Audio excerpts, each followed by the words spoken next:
You're here with Olive Hatake, uh, Formerly, formerly known as Olive on the Beat. formerly. Olive by Olive. But nah, this is the last one. Okay. Definitely. Not Olive changing it. Hatake. No, that's it. It's final. This is it. This is my final form. Okay, Yeah, Olive Hatake. that's good to know. Yeah. So, Olive, Mm. listening party for Boys Need Love last Yeah. night Yeah. finished. How you feeling? Uh, I don't even know, to be honest. I feel, I feel lots of gratitude. Yeah. Feel lots of gratitude. I feel complete within. And yeah, man, I just feel very, very, very grateful to be in the position that I'm in. 909 interview attached to the listening party. What was the thought process behind that? Well, Niall has been supporting me since like the very, very beginning, since like 2021, back when I was still Olive on the Beat. And yeah, I guess like the last listening party, no, the last listening party for Life of Color, it was an exhibition.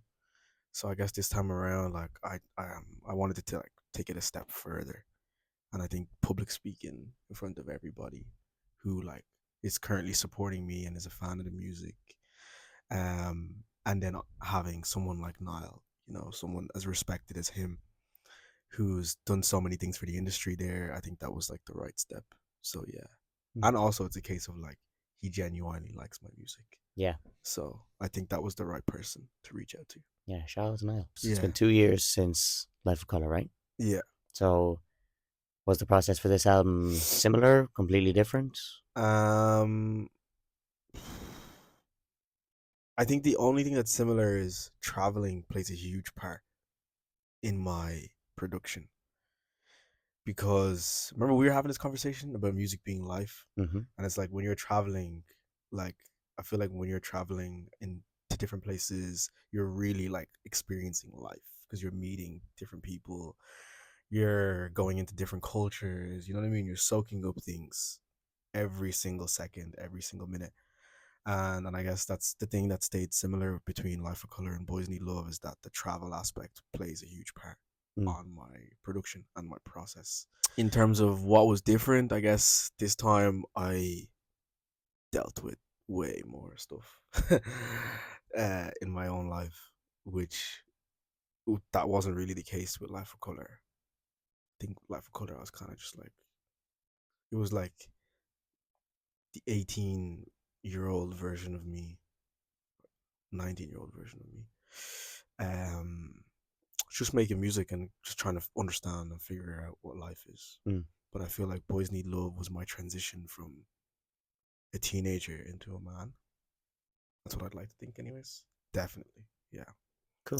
So I can't really explain the process. And to be honest, I don't want to. It's Sure, man. Sure. I wanted to ask you as well about the fact that you produced, mixed, mastered the album, also wrote it, wrote it, arranged it. arranged it, Yeah. did the cover art, Yeah. designed all the promo imagery. Yeah. And I wanted to ask, is that something that's really important for you to have a hand in? Or is it just more convenient for you to do it all yourself? It's important for me to have a hand in because it's my baby, and it's also convenient because I can get it done quicker. Mm-hmm.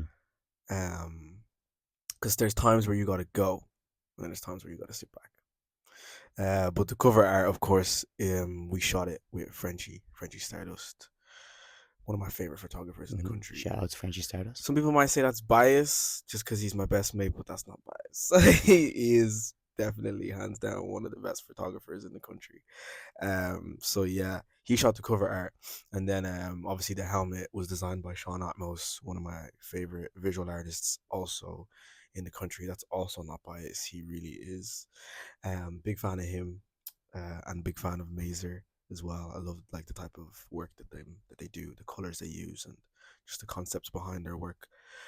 So yeah, Bushan designed the helmet, and then Frenchie shot the cover art, and then the singles Frenchie also shot them. But then in terms of like the actual designs with like the colors and the illustrations and stuff, I was the one doing all of that. Yeah. Amazing. Yeah. How are you so talented? uh, Tell the people. Tell the I people where you got all that talent. don't know. It's actually What's the secret? God. So, am I right in saying that there's more of your voice on this album? Yeah, definitely. Talk to me about that. Well, in 2022, January 1st, we wrote Before I Die in my house, in my home studio, myself and Io Tori. And then I brought the song to Lilo Blues to hear. Shout out to you, Lilo. Great mentor, amazing person, huge inspiration. You and Screw. So yeah, I brought it to Lilo, and he was like, "Why don't you just sing more? You got a great voice." Never looked back since. Right, let's talk Irish music. Mm, So it feels like Ireland's having a bit of a moment, been having a moment for a few years now, but One hundred really percent. feels like it's just bubbling and bubbling and it's not going to stop bubbling anytime soon. Mm-hmm. So I wanted to know who you like in these days. Any artists that stand out to you? Anyone gives you inspiration? Anyone you'd like to work with? So I feel like I take inspo from so many different things. I think everyone's probably starting to realize that now. So it's like, in terms of Irish artists, like, art is such a broad thing. Mm. Like, I'd say someone that trains jujitsu is an artist, someone that plays basketball is an artist. Hmm. So it's like I actually don't pay much attention to music. I look outside of it. I think that's like where most of the best inspiration comes from, for me, anyways. Sure. So like right now, in terms of my favorite Irish artists, first of all, I think Seeking Judy is so cold. Okay. I'm in her outfit right now, from head Very to cool. toe.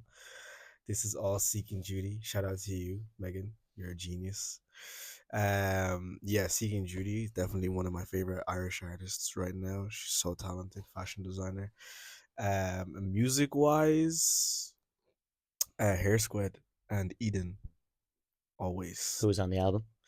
Yes, exactly. Tony's on the album. He's on Don't Let Go. Hmm. Yes, and the Eden sample is also on Naya Sage. Yeah.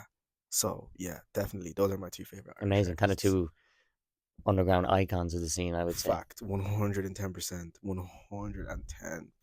Big dogs. Hmm. For Definitely. sure. Yeah. Do you think you have a top five albums or artists of all time? Virgil Abloh. Like, R.I.P. to Virgil, man. Legend. Yeah, Virgil Abloh. Definitely. Such a huge inspiration. Um, I have no idea. Like, it's just, yeah, Well, I'll it's do Virgil, Tyler. Virgil, Tyler, Daniel Arsham. Those are artists, right? Yeah, Yeah. Jay Colleran. Nah, put him in the Irish artist list. Okay, Yeah, Jay Colleran. But yeah, Virgil, Tyler, Daniel. Um, let's put Pharrell in there sure. as well. And then uh, let me see. You got one more. Hmm. Hmm. Hmm. Hmm. 5 hours later. Eden. Yeah, just throw him in there. Sure. Yeah, 100%. Amazing artist. Amazing artist. Huge, huge, huge influence. Hmm. Yeah, that's the list. Right. Let's wrap this thing up. Yes. Tell me, what's next? Album is out when, Mm. and what happens then? I was about to say, no way in hell am I telling you what's next. But yeah, the album is out October 25th. I'm going on my first mini tour. I'm starting November 1st. First show will be Other Voices in Wales. Amazing. Yeah, and then yeah, I'm not telling you my business. You just have to wait and see what's next. I'm not.